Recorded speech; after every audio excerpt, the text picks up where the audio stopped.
exciting story of Peyton Place.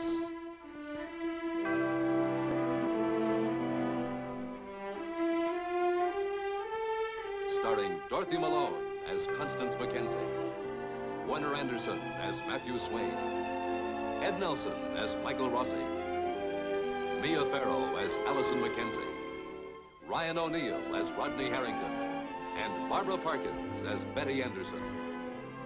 Peyton Place.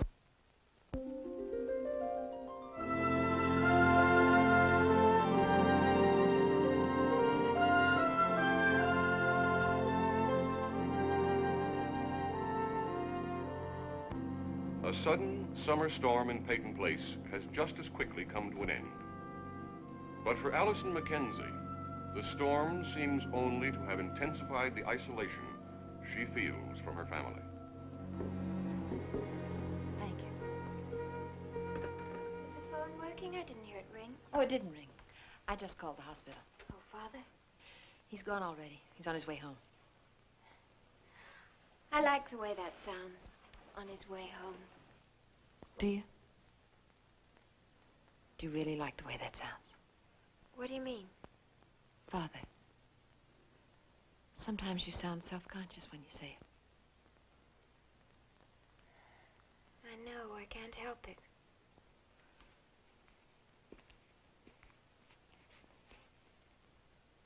I guess that's my fault. No, no. I suppose I'm trying to tell him that I love him. See, the first time I called him Father was when I thought he was going to die. But now it's not so easy. I suppose that's why I end up using all the formal words like father and grandfather for Mr. Carson. Well, I'm too old for Daddy, and Pop certainly doesn't sound right. I know. What did you call your father? Father.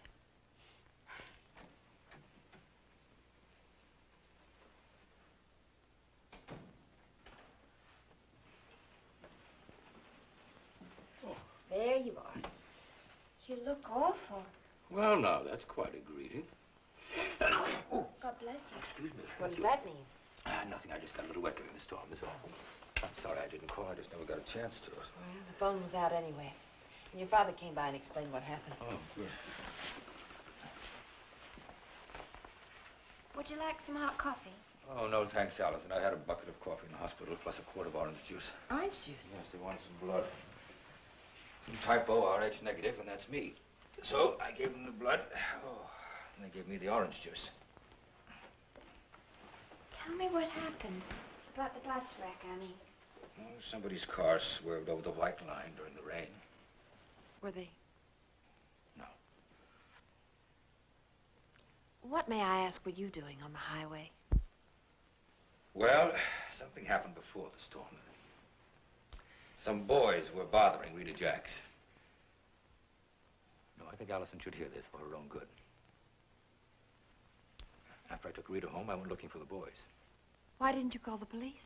Because Rita asked me not to, and I agreed. Well, if that was her decision, why did you feel you had to get involved? Well, what else could I do, Connie? I think I know the boys you mean. They were bothering Rita outside the bookstore a few days ago. I told Rita to come inside, and I locked the door so they couldn't get in. You never told me that. You see, it's not just Rita Jack's problem. Those boys could have forced their way into the bookstore or to any place else. You read about these things happening every day, Connie. I read about a lot of other things, too. Innocent bystanders who get hurt or worse. Well, I really don't know if there's any such thing as an innocent bystander. I think if you just stand by and let things happen, then you're guilty, too. Well, I can't live on abstractions. I'm a wife and a mother and a... It's not an abstraction, Connie. It's a fact of everyday life. Sit down, Allison. We're not fighting. Yes, we are. I'm glad you're back safe. Good night. Good night, Allison. Good night, Allison.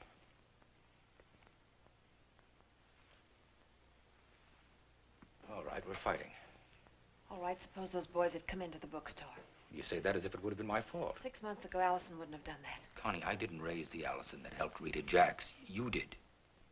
Oh, I hate it when we fight. Well, I can't turn my back on things like that. Or boys like that. And I'm not going to stand around and wait until somebody gets hurt so that then the police can do something. Connie, we're not doing ourselves any favors by pretending things like this never happen.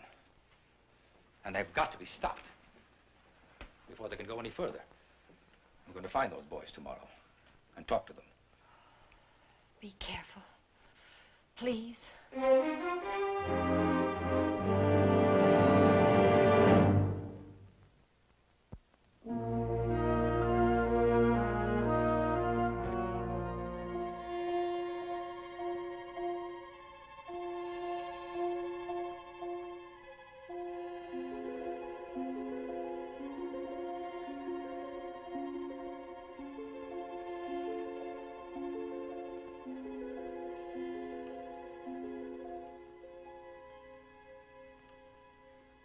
What time is it? Oh, good morning. It's 8. 8? Yes, 8 in the morning. That's impossible. I wasn't hurt. Well, I'm afraid you were, Dr. Markham. My name is Rossi. Oh, we won't need that. Well, you were asleep for over 10 hours. Fatigue. Let's make sure. You're an important man. I've heard a great deal about you from your wife. Oh? And, of course, I read about you. But you were able to get a more intimate insight from my wife? I didn't say that. Well? It's clear. You took x-rays, of course. Yes, there are no fractures, no neurological abnormalities, no trauma. Good. Still, I'd like to run some further tests. What for? Well, you did collapse.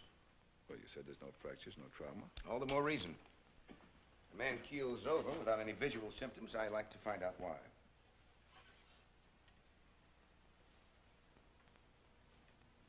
Rossi?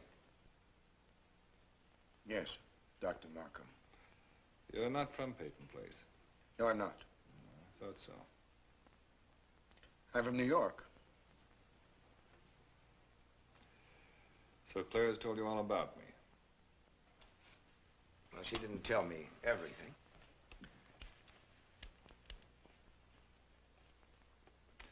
Can you complete your tests today? I'll try. I doubt if the results will be completed in Yes, time. of course I know, but there's really nothing wrong with me. It was a grueling trip from Peru, and I missed my connection in Panama. It was very hot, stifling. I was tired, a little tired. All the more reason for you to stay here, that, and the reason which brought you to Peyton Place.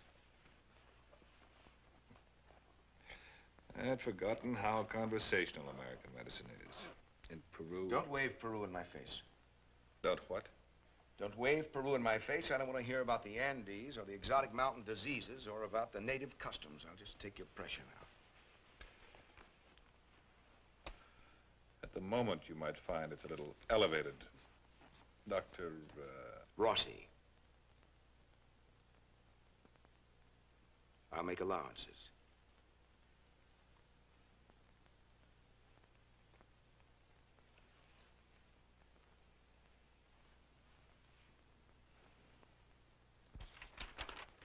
Thank you. Station 23. No, she's away from the desk right now. May I take a message? Hmm? Yes. Yes? Yes, I've got that. Thank you. Doctor's hospital? Yes, I'll put your call through. Thank you. Dinner? Doctor's hospital? No, Dr. Rossi's with the patient. I'll have him call you. Yes, thank you. Lunch? High tea. Mr. Cord, I'm busy. Right. A long walk by the sea? Skipping stones in the surf? Mr. Cord, I'm on duty. Horseback riding at dawn, antique shopping on the road to White River, picnic on the beach. Low tide, of course. Mr. Cord, you're making me very nervous. Good. I have to cover the phones. Oh, fine. Cover them. It's very difficult with you hanging around. Oh, I'm not just hanging around. I'm in great pain. I need medical assistance. Your hand again. Oh, something more serious. Shall I call a doctor? Oh, you would, wouldn't you? Naturally. All right, call a doctor. Tell him I have a mild heart palpitation, profuse anxiety, and a redness of face, a sort of blushing. Oh. shakiness of the hands, and a tingling in the ears. Aftermath of the bus accident. Or rather, aftermath of the aftermath.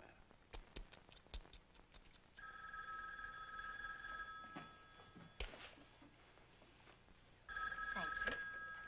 Doctor's hospital. Yes, I'll transfer you. Nicely done. You're harassing me. Keep my mouth shut. I'll just sit here and wait. Perhaps a Samaritan will stumble by and tend my wounds. Doctor's hospital. Yes? No, he was released earlier today. Thank you. Am I really bothering you? Desk.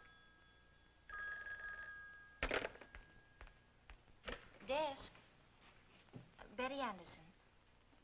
No, I'm sorry he hasn't come in yet. I'll let you know as soon as he does. Thank you. Yes.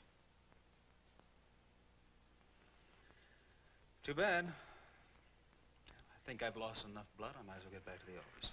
Mr. Cord, I'm off duty Friday night. You can pick me up at my home around 8. Well, I'll look forward to it. Goodbye, Mr. Cord. Goodbye.